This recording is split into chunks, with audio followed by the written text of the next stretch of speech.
निषाद राजा ने कहा कि मैं विवाह करने के लिए तो तैयार हूं, क्योंकि ऐसा पराक्रमी और महाबलशाली राजा मुझे प्राप्त नहीं हो सकता।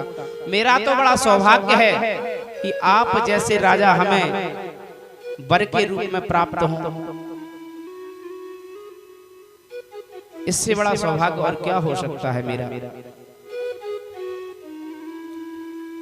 लेकिन सत्यवती थी, पिता की बड़ी ही आज्ञाकारी थी, पिता की हर बात को मानती थी। बोली जैसी पिताजी कहेंगे तदनुसार मैं आपसे विवाह करूंगा।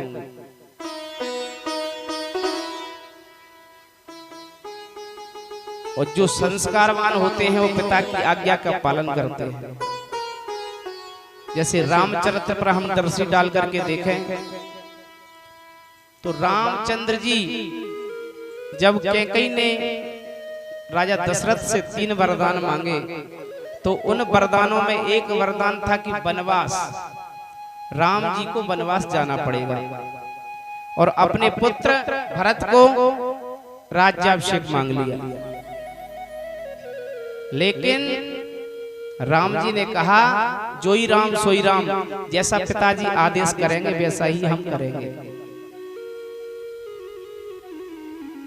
और मानस में गोस्वामी जी भी कहते हैं रघुकुल रीत सदा चली आई, रघुकुल रीत सदा चली आई, रघुकुल रीत सदा चली आई, रघुकुल रीत सदा चली आई, रघुकुल रीत सदा चली आई। प्राण जाए पर वचन न जाई, प्राण जाए पर वचन न जाई, प्राण जाए पर वचन न जाई, प्राण जाए पर वचन न जाई। रघुकुल रीत सदा चली आई, प्राण जाए पर वचन न जाई। राजा दशरथ कहते हैं कि प्राण भले ही चले जाएं लेकिन पुत्र वचन नहीं जाना चाहिए।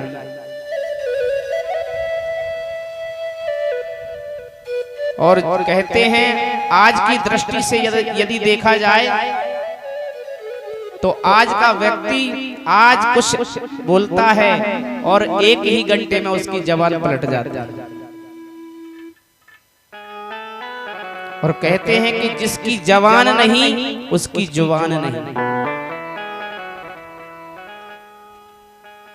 लेकिन राजा दशरथ ने जो जबान भगवान रामचंद्र से कर दी, रामचंद्र जी कहते हैं पिताजी आपकी जो आज्ञा होगी उसी को हम स्वीकार करेंगे।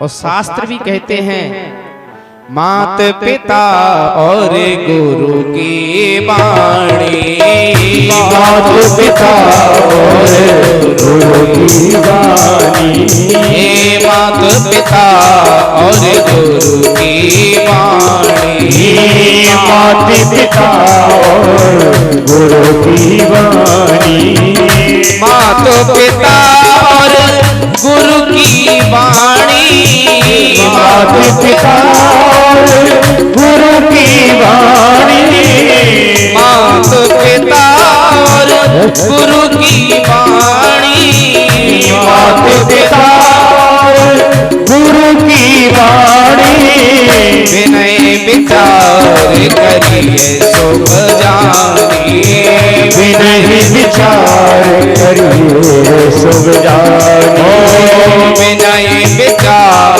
करिए शुभ जानी, विनय विचार करिए शुभ जानी।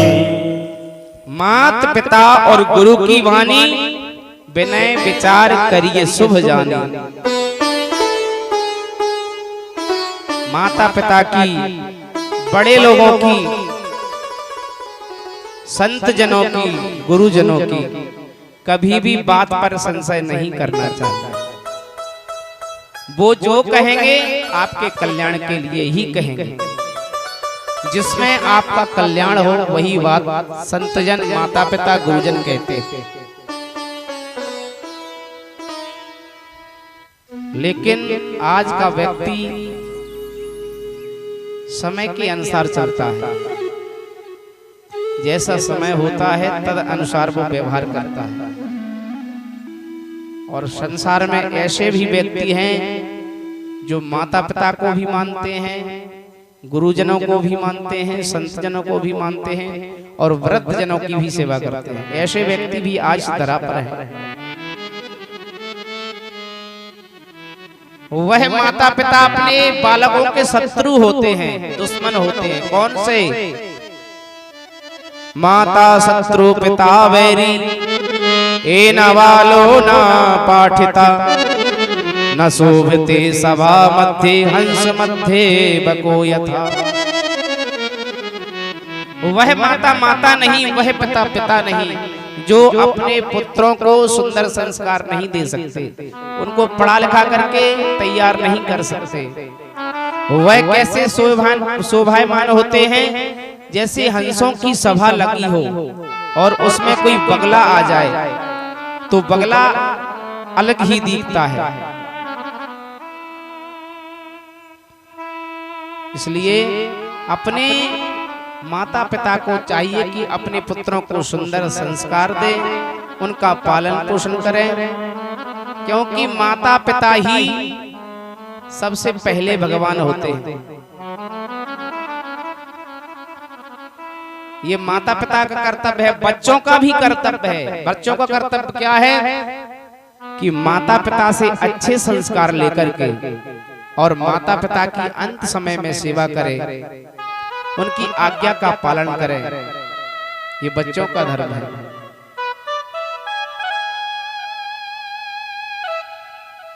माता पिता का धर्म है। गोस्वामी जी लिखते हैं, मात पिता बालकन बुलावे, मात पिता बालकन बुलावे, मात पिता बालकन बुलावे, मात पिता बालकन बुलावे, मात पिता बालकन बुलावे, उदर भरे सोई धर्म सिखावे, उदर भरे सोई धर्म सिखावे,